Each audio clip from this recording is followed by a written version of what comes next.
Swayam Prabha. Digital India. Educated India.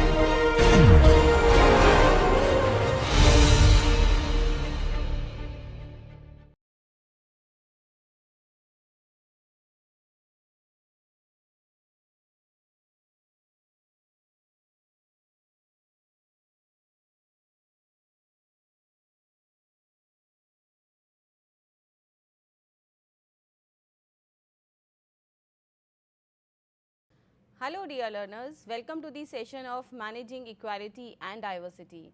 I am Dr. Supriya Jain, working as an Associate Professor at GLA University, Mathura. In this session, we will be having our discussion on group dynamics.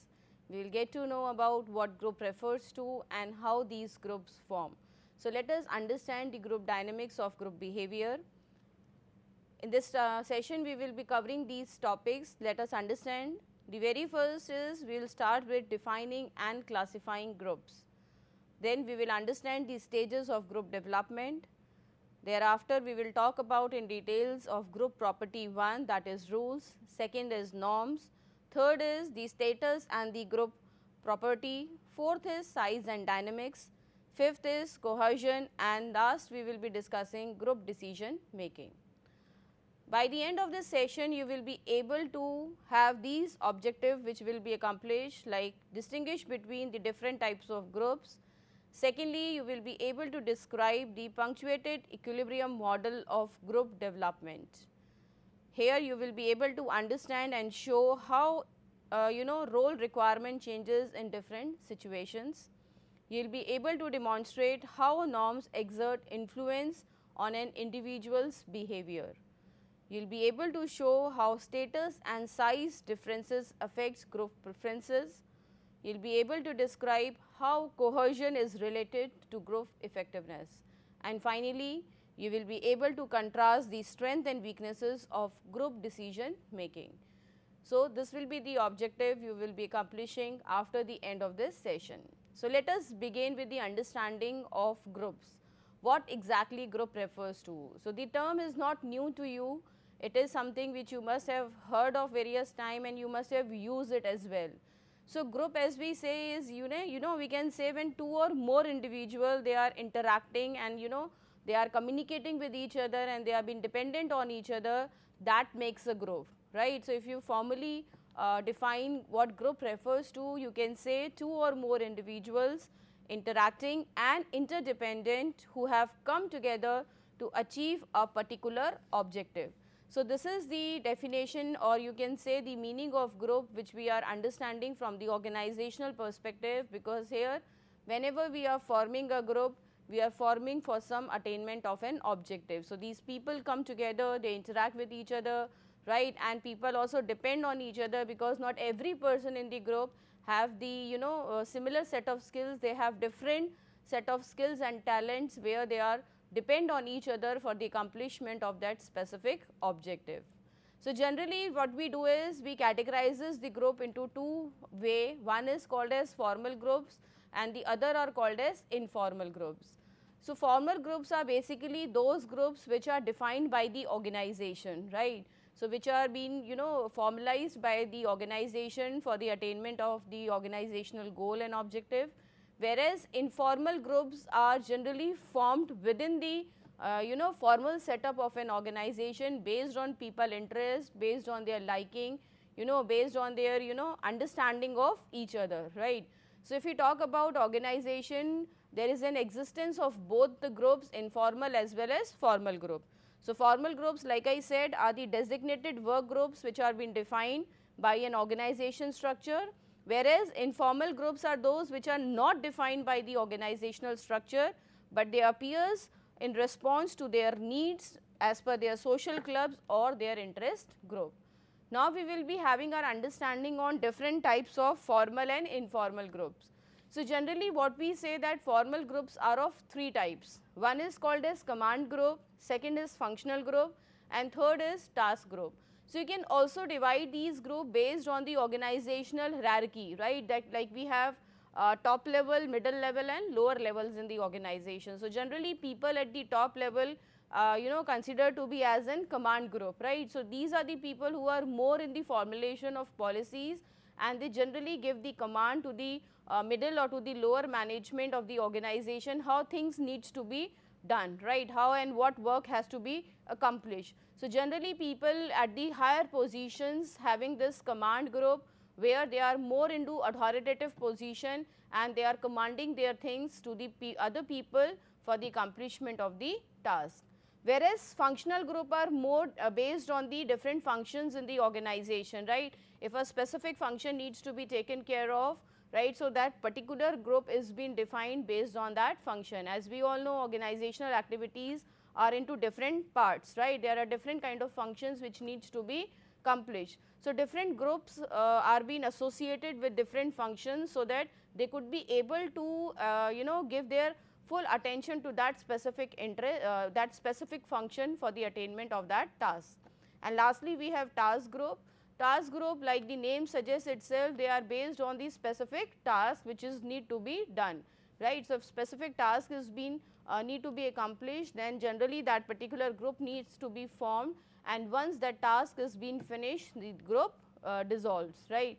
So, formal groups, as we have discussed, they are within the organization structure and they have been defined by the organization. So, based on the requirement of the organization, these groups are being formed and categorizes as command group, function group as well as the task group. Now, if you look at the informal groups, right, they are not being defined by organization, but yes, they are there. So, we can say that generally the informal groups based on three categories. The very first is the interest group, right. So, when people work together, they communicate with each other, they come across with their common interest, right. So, based on their common interest, some people are fond of playing badminton, or maybe some have some interest of watching movie or something like that, right. So, if their interest matches with each other, so they generally form a group for the accomplishment of that specific interest of theirs, right. So, interest group get associated based on the interest and likings of people. Then we have friendship groups also in the organization, since we all are social animal and we always need to have understanding within the people where we can share our feelings, we can share our emotions with each other, right. If you guys remember in the Maslow's hierarchy needs also, we have discussed that belongingness is also a need of an individual, right. So, we always look for some people to be associated with each other. So, friendship group generally forms on the basis of the understanding level, right, how much you are capable of understanding each other, how much feelings and emotions you are able to share with each other. So, that sort of group is called as friendship group. And then third category is known as reference group. Reference groups are generally with the understanding of one another, right. So, if a person is a part of a group and he or she follows the another group, then a person will also be able to be a part of the another group, including like you are taking the reference of one person to the another person to be the part of that group. So, that consideration of the group is called as a reference group, right. So, you can call them as a informal group because they are not being defined by somebody, it is your own interest, it is your own understanding of the people and the references where you want to get into it and you want to be a part of that community or that particular group. That makes the informal group, right. So, generally these kind of setups are being there in the organization when we talk about groups. Now, let us understand the importance of group dynamics, why it is important to have groups in the organization. And before we talk about the general understanding of the group dynamics, let me help you in understanding that groups are very, very important because organization work is a team work, right. It needs to be done in a group. No work can be done in isolation, or generally we are interrelated and interdependent with each other. So, it is always good to have a right set of people to be associated together for the attainment of that specific task. So, the very first thing which we are going to discuss here is the group will provide the impact of collective efforts, right. So, we generally call like 1 plus 1 makes 2, or we can also say 1 plus 1 makes you 11. So, when people work together, the energy or the synergization effect of one another will help you to have a better results of your work. Okay. So, collective efforts will be there, and if the collective efforts are being made up of positive thinking, then each time the performance would be double, right. So this is the very first advantage of working in the group, because you would be able to multiply your efforts, you will be able to double your efforts if people are working with the positive mindset and the positive energy, and they are working together as a team, as a group, right, where they are working for the attainment of the organizational goal, then definitely your results would be double. Another important part is group dynamics can give the individuals work fulfillment. Now this is again important. One person cannot be good in doing everything, right? But when you work in a group, what is your weakness, what you are not good in doing, maybe the other person is capable of doing that task. So if one person is being assigned with the individual task, this person might not be able to complete that task because the person does not have all set of skills and talent required for the accomplishment of that work. But when it is being given in the group, some people are good in something, the other people are good in something, and this gives the sense of accomplishment to that individual person also, because altogetherly they were able to complete that particular task. So the sense of fulfillment could also be there within an individual when people are working together and they would be able to attain their goal.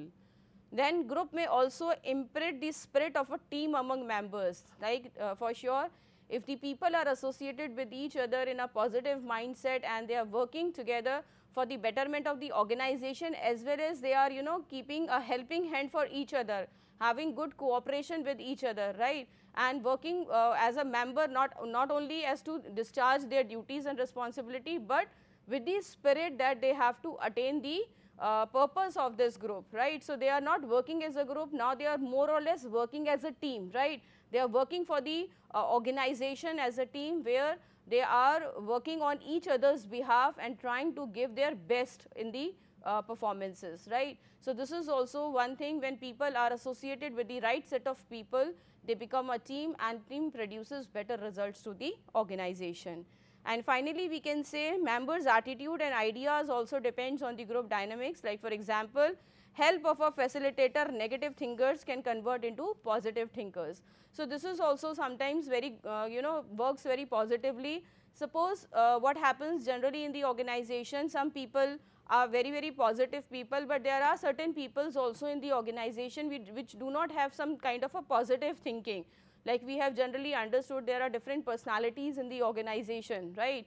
So people having this negative set of understanding, or those who are not very optimistic and pessimistic in nature, but when they are being associated with the positive people in the group, right, when other members in the group are of pessimistic optimistic nature, and one person or two persons are of pessimistic thinking, right, or they have a negative understanding of the things, then they could also be able to convert into positive. Though vice versa could also happens, but generally what we say, people having a more of the positive energy in the organization, and that positive energy will also help in converting the negative energy into positive energy. So this is also a good way of converting pessimistic people and their approach and their perception towards right understanding of the things, if we are putting these people with the right mindset in the organization. So these are the importance of having groups in the organization, and not only it is going to benefit the organization, but it is also helping the individual people as well to get the sense of fulfillment and to learn from each other. This is also a way of learning skills from one another. So that is what is used to be considered as an importance of group dynamic, and for that reason generally organizations look forward to have a better groups to accomplish the work in the system. Now coming to the another part of the session, where we are going to have a discussion on group development stages, right. So how does this group form? Here we have different stages for the development of the group, starting from forming, then we move to the storming, norming, performing and adjourning. So these are the 5 stages which generally been followed for the formation of group. So let us talk about the very first stage, which is forming, right. With the word itself, you will be able to understand what this stage refers to. So this is the very first and the early stage, where now the people are being going to be associated together. So this is the stage of community growth, where the group leaders come in touch with each other, right. Now they are going to be in touch with each other for the first time. They are going to get to know each other, right. So this is primarily stage of understanding each other, where they are having both the feelings, right. They might be confused among the group participant as they are now trying to develop floor policies and relationship patterns among themselves. So that means in this particular stage, when they are coming together for the first time, they are going to interact with each other. This could be a very confusing stage as well, where we are trying to understand the other set of people, right, who we are going to be associated, whom we are going to be work together, because you are not known to each other. You are trying to put some kind of a, predispositions about those people, like what sort of people they are and how you would be working together. So this is a, a kind of a understanding of each other in the very first stage, which is called as forming. Now another stage comes storming. Storming is again a very critical stage, right. So usually it is being said, it is the stage which defines whether the group will work together or there will be, dissolution of the group taking place at this stage only. So in the formation stage, like I said, they are coming with each other, or they are coming to meet each other for the first time. In the stage of storming, they develop that kind of an understanding whether they would be able to work together or not, right. So this is the stage characteristics by the high level of conflict between the member.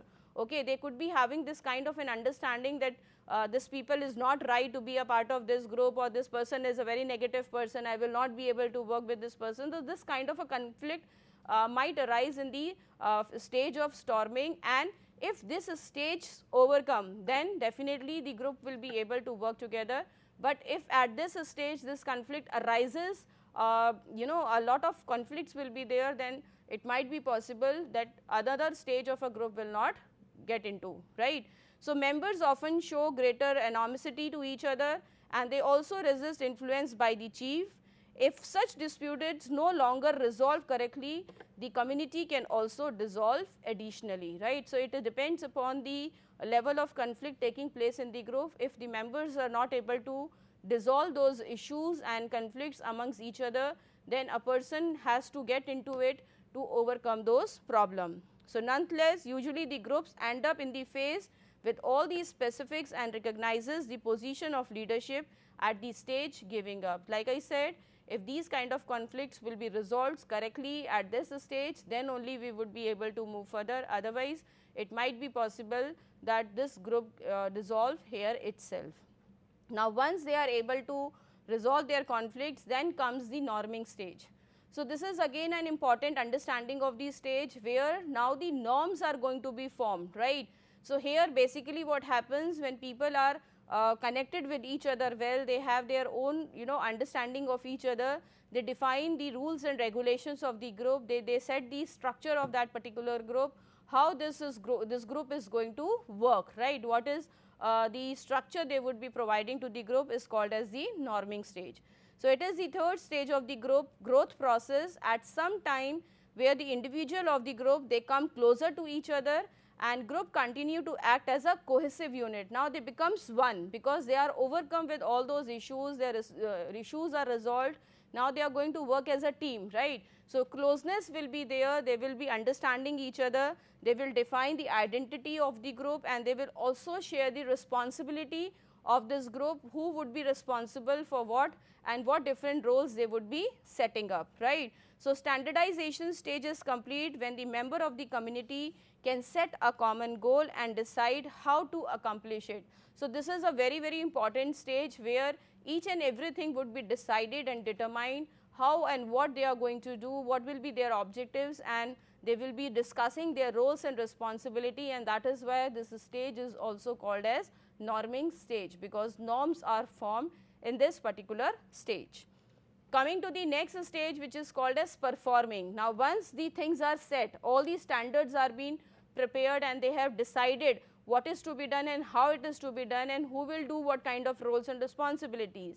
Now the action part of that particular group will come, right. So performing is the fourth stage, where group is prepared to start its work with sooner or later, right. So as a group is now fully formed after their internal acceptance and sharing responsibility, their conflicts have also been resolved, and now they can devote their strength to achieving their goals. So actually the work is going to be started from this particular stage, where their mindset is clear, they are clear with the understanding of each and everything.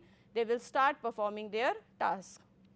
And last stage is called as adjourning stage. This is the stage where they have already attained their objectives, their understanding the purpose for which the group has been formed, they have accomplished and reached out to that particular goal, and once their task has been accomplished, now this is the stage where they will be dissolving, right. Periodically after the meeting, once the goals achieves, the group dissolve. So again we can understand here there are different categories of group which we have discussed. If they are being formed for the accomplishment of a specific task, the group will dissolve here only. But this is if the work is of long lasting nature, where altogetherly they have to work with each other, then this adjourning stage will not take place, because these are the permanent groups which works on the works in the organization on regular basis, right. So this is important. Not every group dissolve. The group which dissolve based on the work which is being given to them, right, whether it is a one time activity or it is an ongoing activity, based on that groups works. So now moving to the next part, we are going to discuss the properties of these group, right. We will be understanding the different properties, how these groups under the different stages will have to perform different categories of role.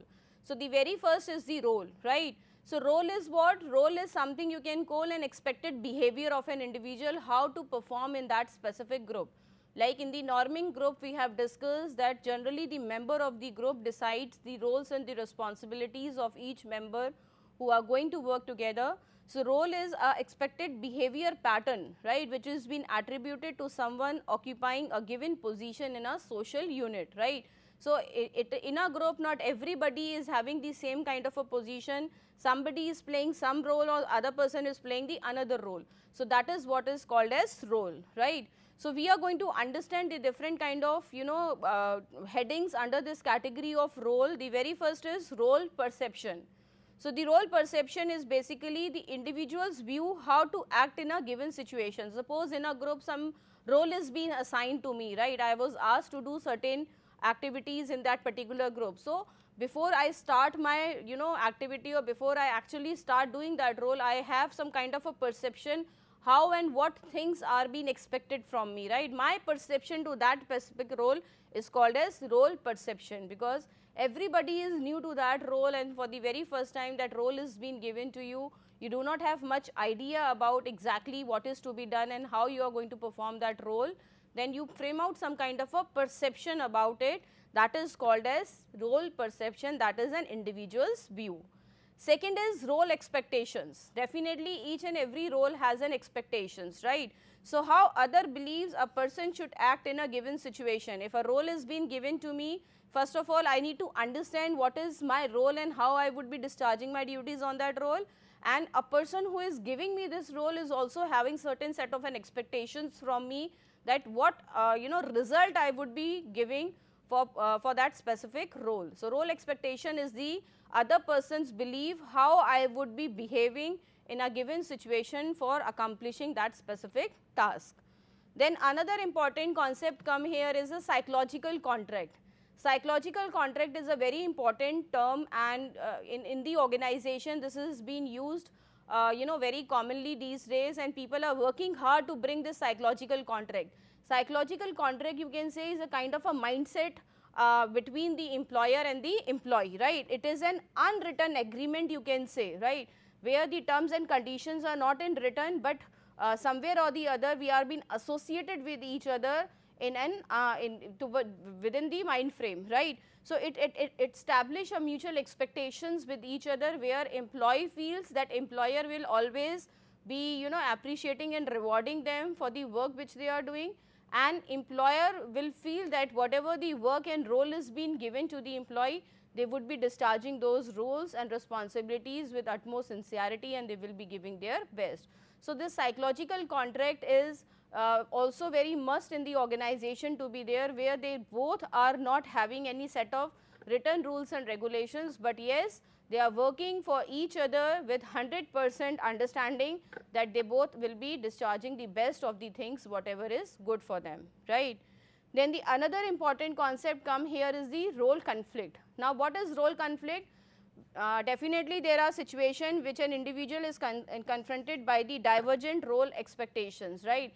If a person is having more of expectations from the role, other person is expecting you to have lot of expectations they are keeping from you, then there could be a role confusion also, right. Your perception to that role is different and the other person expectations from that particular role is a different understanding, then there is a possibility of having this role conflict. So, to overcome this role conflict, it is always good to have lot of understanding with each other, where you can interact with each other and you can make it more clear what are the roles and responsibilities which need to be discharged on that specific role. Then come inter-role conflict. Inter-role conflict is a situation in which the expectations of an individual's different separate groups are in the opposition, right. So, inter-role conflict arises when a group is working together and they are not having this kind of a clarity, when they are having the different individual expectations with each other who are working opposite to that particular group, right. So, whenever a group roles and responsibilities are being defined, then all such things needed to be understood very clearly. You can say that these are these important terms which need to be known while discharging the responsibilities in the organization. Now, second property of the group is related to the norm, right. So, norm, like I said, are the rules, okay. So, norms are generally the standard of behavior within the group that are shared by the group member, like what is acceptable and what is not, what is to be done and what not to be done. So, that specific standard of behavior is considered to be as a norm, right. So, norm and emotions need to be studied whenever we are defining some norms in the organization for that specific group. Then we need to understand that emotion of the group members, especially those who work together daily, can amplify the power of the norms, right. So, it is also good when we are keeping people together who have some emotional connect with each other, right. So, this is also one of the good thing. We can use emotions in getting the better performance of the employees, because here what we are doing, we are trying to keep that kind of group in the organization where people are emotionally connected. So, people who are working together with each other, they develop the set of emotions for each other, because they, like I said, there are different sort of groups which are working on a continuous basis and groups which are being formed for some specific task. So, if the group has been formed for these specific tasks, maybe they are not able to attach with each other emotionally, but the groups which are of kind of a permanent nature, those who have to work daily, right. So, they develop some kind of an emotions and understanding with each other, and this emotions will work very positively, because they will be amplifying the power of the norms, right. It will become better, the energy would be better and they would be able to bring better results in the organizations working in that particular group. The another important term which comes under here is called as norms and conformity. So, norm and conformity, you can say, that is the adjustment of one behavior to align with the norm of that particular group, right. So, it is sometimes happens, or it is also been seen that whatever the rules and regulations are which are being laid down within that particular group, some people are not in alignment with those norms, but definitely if the person has to work together, if you have to have your understanding of work together, then you have to adjust yourself, right. You have to accept those things which are being laid down in the group and everybody has to follow it. So, conformity refers to the adjustments and alignment of a person within the norms stated in the group. Then we have some references groups also. So, important groups to which individual belong and hope to belong, people are motivated to conform to that and adopt the norms of these groups. So, reference groups are basically those groups where you want to be associated yourself, right, and you also try to attach your understanding to those groups, and you also try to adopt the norms of those reference groups whom you want to be associated with, right. So, groups can be the specific task group which are being assigned by the organization, and they can be some references group with whom you want to associate it with, and the groups with whom you want to associate it, you generally try to adopt the norms of those groups. And then finally, we have norms as well as behavior. So, norms can cover any aspect of group behavior, right. So, norm in the workplace significantly influence the employee behavior. So definitely why we are putting these norms in the group, because we want the behavior of an employee to be controlled, right. We want an employee to behave in a certain manner, and to control their behavior these norms are being defined, so that they should have a very clear understanding of the aspect what to do and what not to do. Okay. So ultimately we are talking about the better behavior of the employees, to have a right behavior of employees in the organization. So with these group norms we can control their behavior. So there could be some positive norms also, and there could be some negative norms also. Positive norms will be there when a person's behavior is as per the requirement and rules laid down by the group. But there could be negative norms if a person is not behaving, if a person is not following the norms, then there should be, or there could be some positive outcomes of that particular norms also, which a person has to face the consequences. So that they should be clear in the beginning itself, like what they would be doing, and if they would not be doing certain things, then what would be the negative aspects and consequences of those things. Now most important thing which we are going to understand here is the status, right. So another important role, or you can see the property of the group, is the status and the group, right. So before we start with the third category or third understanding of the status and the group, let us first understand what determines the status, right. Because in the group every person does not hold the same position, right. Different positions are there in the group also, right. So how are we going to define these status, on what basis we are determining it? The very first is the power a person yield over others. For sure a person who is powerful, right, if a person is having that power in their hand, and if they have that consideration, because they like control, they likely control the group's resources. People who control group's outcome tend to be perceived as a higher status, right. So a person who has this powerful position, who has a tendency of controlling the people, controlling the resources of the group, will be enjoying the higher status in that group. Then second is person ability to contribute to the group goals, right. So status would be higher of that individual who is able to contribute much towards the attainment of the work, right. So people whose contributions are critical, right, or who have been assigned with the critical aspect of that particular task which is need to be accomplished, then this person would be having high status in the group. And lastly, individual personal characteristics also plays a very important role. Some people have intelligence level high, right, those who are having their IQ level high might be having high status. Some people have more money, right, the social groups you can talk about, where people could be having higher status because they are having more money. Some people have friendly personality, and because of that they want people want them to hold the higher position. So depending upon the personal characteristics also, a person could have that status of having higher role in that particular group. Okay. So depends upon what of these things are there, and they will define the higher status of that individual in that specific role. Now looking at the status and group, that is the third property of the group. Status is basically a socially defined position of or a rank which is being given to groups or group members by others, right. So status is what kind of position or socially defined position is being given to that particular group or the members who are working in that group. So status and norms also goes hand in hand. Like high status individuals may be more likely to deviate from norms when they have low identification with the group.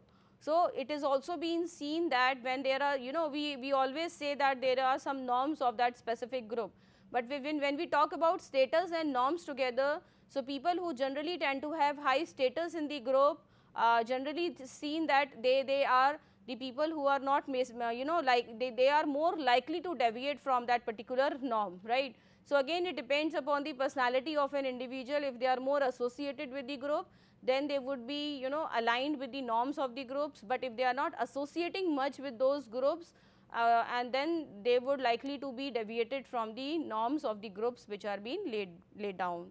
Then we have status and group interaction also. How the status will affect the group interaction. People tend to be more assertive when they seek a higher when they seek to attain the higher status in the group, because their responsibility would be higher, right. Just now we have seen some of the people who are having some critical part to be taken up in these in that particular group, or maybe who are more friendly, right. So group interaction becomes more assertive for them who have the higher status in the group. So especially when they are already of the higher status in the other groups, they generally have a good interaction taking place. And then we have status inequality as well, which is generally important for the group members to believe that status hierarchy is equitable, right. So perceived inequity creates disequilibrium, which inspire various type of corrective behavior also. If people are not happy with the status given to the people working in the group, then there is a problem of inequity which arises. But we need to understand the status which are being given are based on the knowledge, based on the intelligence level and skills and power of an individual. So if this kind of inequity arises in the group, that will create disequilibrium, and which is not a good for the group working. So this needs to be taken care of.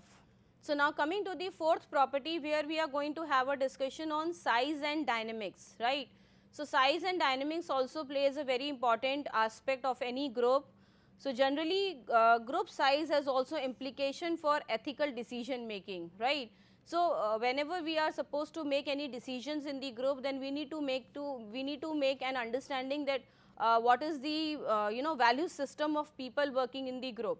So size of the group is again an important aspect. It depends upon the nature of work. Generally the group which are of longer size or having more than 10 to 12 people, then these groups more of a social nature, right, where diverse information would be there, but definitely it will become difficult to handle larger groups. In the organization setup, the group's members are being defined as per the requirement of the task, right. So generally the groups which lesser number of people are more workable, because here more of discussions will be there based on the attainment of the organization objective, right. So another important thing which we need to understand is called as social loofing. So the tendency of individual to expend less efforts when working collective than working individually. This is important to understand when people, like I said initially, the benefit of having group is to have the understanding of attainment of the individual's fulfillment, right. Sometimes what happens in the organization, people who are working in the group, they don't take the responsibility of taking tasks, and they believe the other person in the group will work on their behalf. So that is what is being called as social loafing, where you are not actively participating, you are putting the lesser efforts while other people are working more on your behalf, right. So there are some ways which could be taken up in the organization to prevent this social loafing. The very first is set group goals, so that group has a common purpose to strive towards. So it is important to make every person to understand like what are the group goals, what is the purpose, what responsibility and roles every person has to play, that needs to be taken care of. One has to increase the intergroup competition that focuses on shared group outcome, right. It is also good if you want to overcome this kind of a social loafing, then you can create some kind of an intergroup competition where they are working together and they are also competing with each other to give the best of them. Then there could be an engage in peer evaluation also. This is again important to understand. If people having this kind of an understanding that they are not being reviewed and peered by anybody, so they might not get associating themselves with the work which has been assigned to them. But if a regular evaluation and if the peers are engaging into evaluations also, they are checking out, they are making sure that what work is being done by which member, then they would be not able to do this social loafing. Then you can select members who have high motivation and prefer to work in the group. Definitely at the time of the formation of group, this needs to be taken care of, what sort of member we are taking in the group and how much motivated they are towards their work, right. If generally we are keeping people who are having personality X in that particular group, then it is very much possible that they would be getting into the aspect of social loafing. The next is base group reward in part of each member unique contribution and structure work so that each member contribution can be identified. So this could also be a good practice which can be done. You can also associate some kind of a reward for the work which is being done by the members of the group, right. So, if they would be putting some something extra, some unique contribution they would be giving to the accomplishment of the task, then they would be appreciated and awarded individually, and that is what something is going to motivate them to work better and give their best performances in the group. So, group size and dynamics plays again a very important role in the better work of the organization task accomplishment, right. So, size depends upon the work, right. The lesser the size or few members will be there, the better will be the performance of the group, and if more members will be there, then it will becomes a little difficult in managing the task as well as the member who are working together.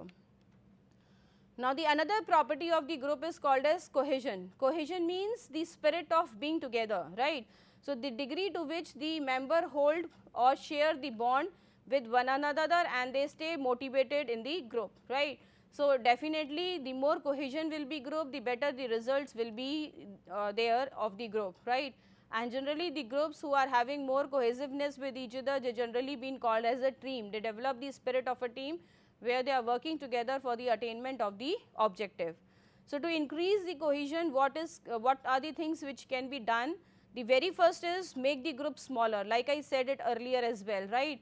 The size of groups matters a lot. The bigger the group, the better the difficulty would be there in managing the group, but definitely the groups which are smaller in size, having more cohesion, they have more understanding of each other and they can better have a cohesion between them. They would be able to develop strong bonds among each other, right. Encourage agreement with group goals. It is also important.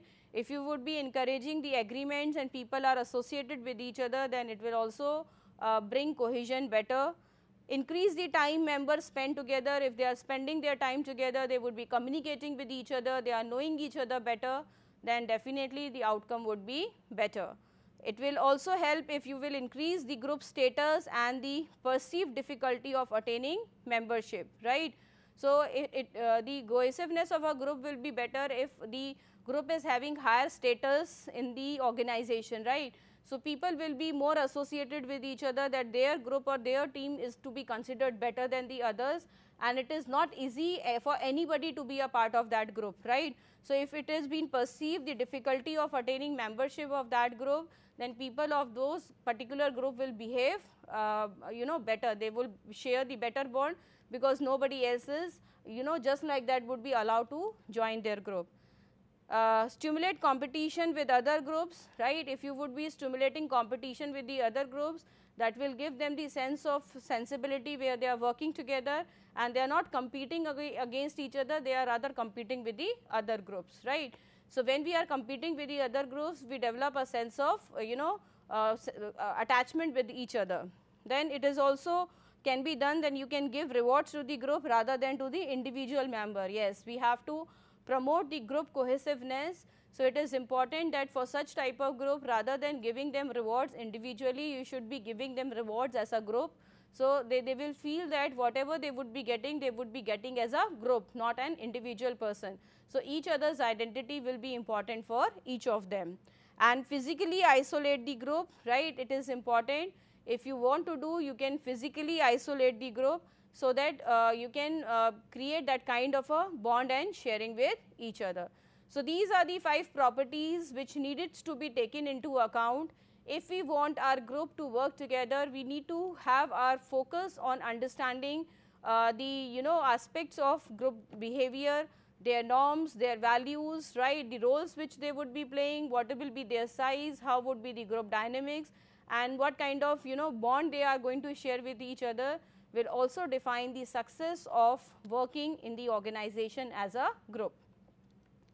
Now, let us move to the another important part of the session, where we are going to have the understanding of group decision making, right.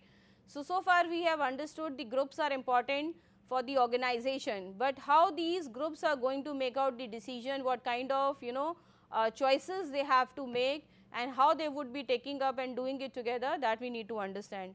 So, group offers excellent technique for performing many steps in their decision making process, and they are the source of both breadth and depth of input for information, right.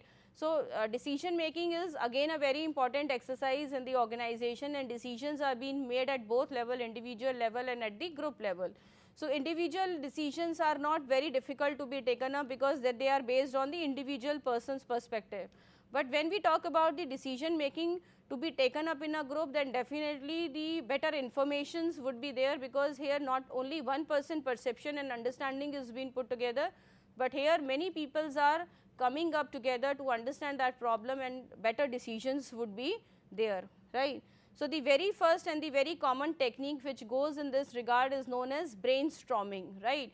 So, brainstorming is a very common technique which has been generally used for group decision making, where people are allowed to come together, right. They sit together and they are free to give their opinion and their idea related to some specific problem, right. So, brainstorming is where sitting around the table generating idea in the form of a free association. So, they give their suggestions and ideas, and at the end the generation of ideas rather than evaluation of ideas, right. So, their focus is not on the evaluation of idea. They do not see that what kind of a idea is being given by the member, they just want more and more of ideas to come out for the specific problem under this brainstorming session, right. So, brainstorming session is a good exercise, but sometimes it is not very effective, or we see the results coming out from the brainstorming techniques are not very efficient, because there are various research which are being done, and they says generally what happens in the brainstorming sessions, this problem of production blocking comes, right. Why this problem of production blocking come? Because generally what happens when people are sitting together and they are giving their ideas, right, they are not getting chance to give their ideas. Some people are dominating their things, right, some people are forcing their ideas, and whenever you are judging your idea, sharing your ideas, then people might be judging you what sort of idea you are giving. So, sometimes this production blocking happens in the case of brainstorming, and to overcome such problems, the another technique which is generally being used for group decision making is called as nominal group technique.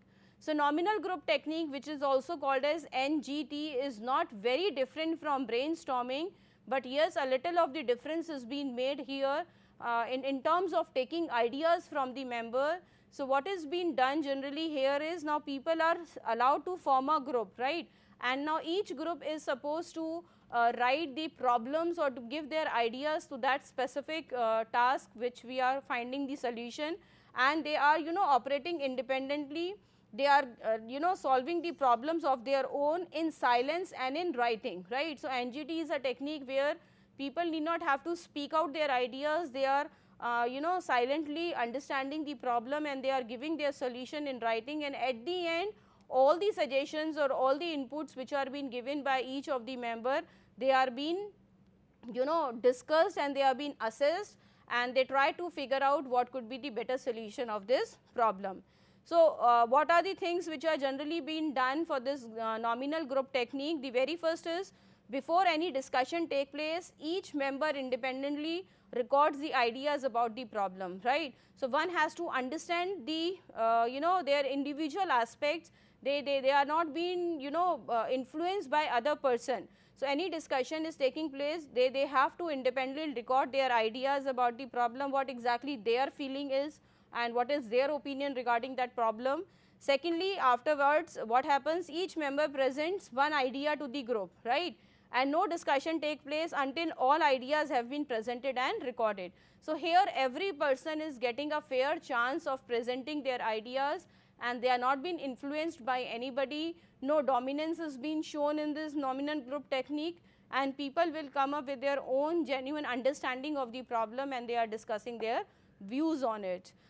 The group discusses the idea for the clarity and evaluates them. So, whatever the groups have given their ideas initially, once they are being recorded, then the discussion is being made, and those ideas are being evaluated, right, and clarities will be made on that, and then the best idea would be chosen.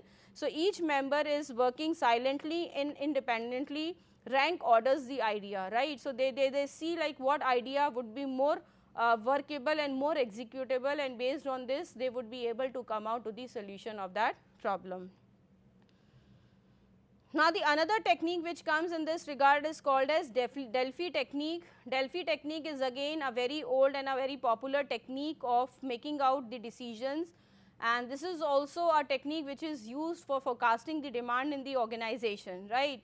So, Delphi technique is the technique where we generally seek the experts' advice, right. Maybe they are physically present at the place or might not be, it is not very necessary that they are physically presence of the people to be there in a specific place. Generally what we do here is we send the problems to the experts on that particular area, and then they are being asked to give their reviews on that specific task, right, and then their views are being collected, and again once the view we have collected, we re-exchange those views and send it to the another person for their better judgment on it.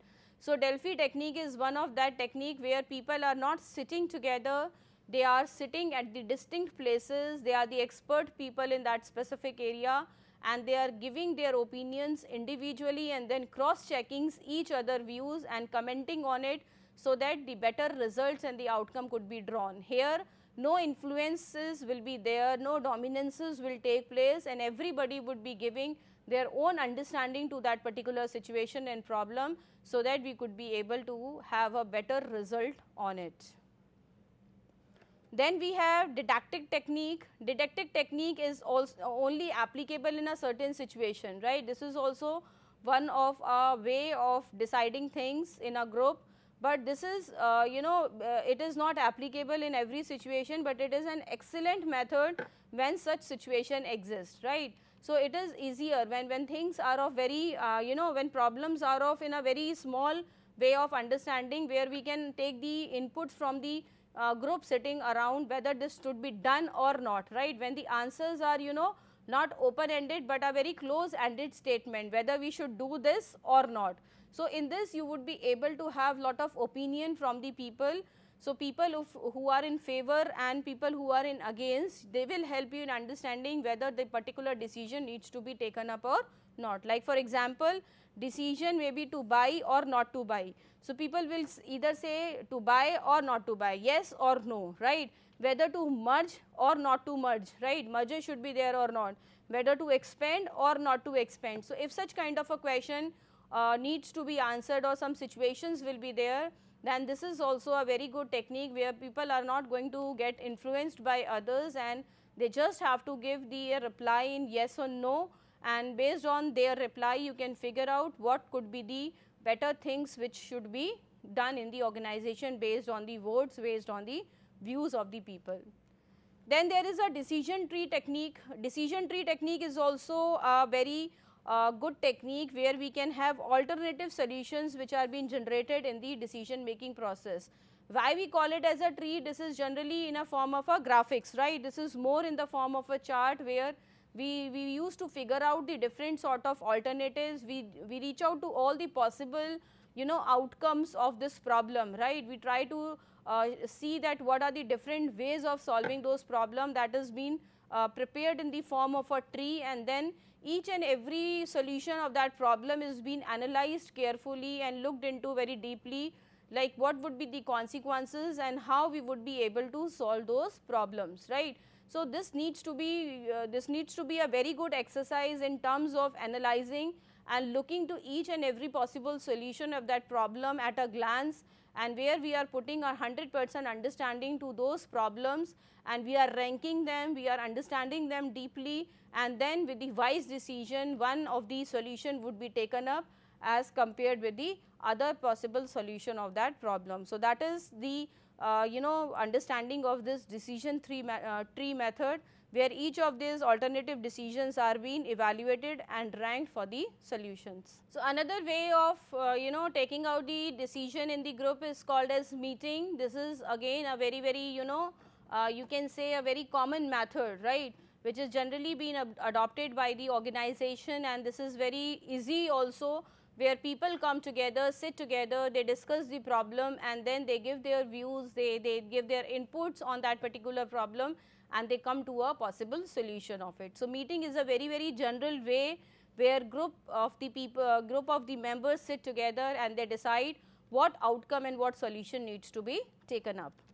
Then we have consensus mapping. The consensus mapping is also a technique of group decision making, and in this technique there is an attempt made to arrive at a decision by pooling the ideas together, right. So, what we are doing here is we are pooling the ideas together, we are trying to take the inputs of the people, and general, these are being generated by the several subtask groups. So, what happens generally in a bigger groups, separate subtask groups are being generated, and then their ideas are being pooled together to understand what is the consensus mapping of each and every individual working in that particular group, right. So, consensus mapping is taking everybody's solutions on the problem, and they are being pooled together to reach out to the solution of that particular problem. Now, let us discuss the strength of group decision making, right. These are the various techniques which we have discussed so far. Now, we will be talking about what are the strengths when we are making out the decision together. The very first is more information and knowledge will be there. For sure, when an individual takes a decision, then they are taking it on the basis of their own knowledge and little information they are having. But when more people are involved together, the better will be the solution, because they are putting the knowledge of many people together, lot of informations will be there. So, there are chances that the decisions would be much better. Second is increased diversity of views will be there. As we all know, different people have different understanding, they have different mindset, they have different perception, they have different view on different problems, right. So, when we have more people involved in the decision making, we would be able to have the diverse view on it, right. So, they would be having diverse understanding of that particular problem. So, we could be able to analyze it in a better way, and better solutions could be bring out. Then there is an increased acceptance of the solution will also be there, because it has been decided by the group of people, then definitely the solutions which are going to be accepted, which going to be taken up would be accepted by many people, right. Because generally one individual advice is not been acceptable to other, but when lot of people are working together, so there will be more acceptance of that particular solution by all, and then it will also increase the legitimacy of that decision. So, these are the benefits if we are making out the decisions in the group. There are certain weaknesses as well. Whenever decisions are being made in the group, then the very first is the time consuming, right. It is important to understand not every decision could be taken up in a group, because there are certain situations where we require to have some immediate solution. But if we are passing on those things to the group decision making, then more time would be given to that, and it will consume more time, and sometime when the decisions are not being taken up timely, then there is no point of making out a decision actually, right. There are also a pressure to confirm, right. So, in a group, when the decisions are being taken together, then actually the members of the group are also having a pressure to confirm on that particular aspect, right. And in the group also, they are being dominated by few of the people. Some people have some strong dominances on other people, they are being they influence the other people. So, that is also a possibility which is seen in the group, and there can be sometime ambiguous responsibilities which are seen in the group, where people are not very clear about their roles. So, if you look at the summary of this session, in this session we have talked about what group refers to, what are the different types of groups that we have discussed. We have also talked about the stages of group formation, which comprises of 5 stages, right. Forming, forming, storming, norming, performing and adjourning, and thereafter we have discussed the group behavior at different forms, how they work, and finally we have discussed about the decision making technique which are taken place in the group, what are their advantages and what are their consequences. So, if you look at the reference of this session, these are some references from this session has been taken up. I hope all of you have understood it well. Thank you all of you.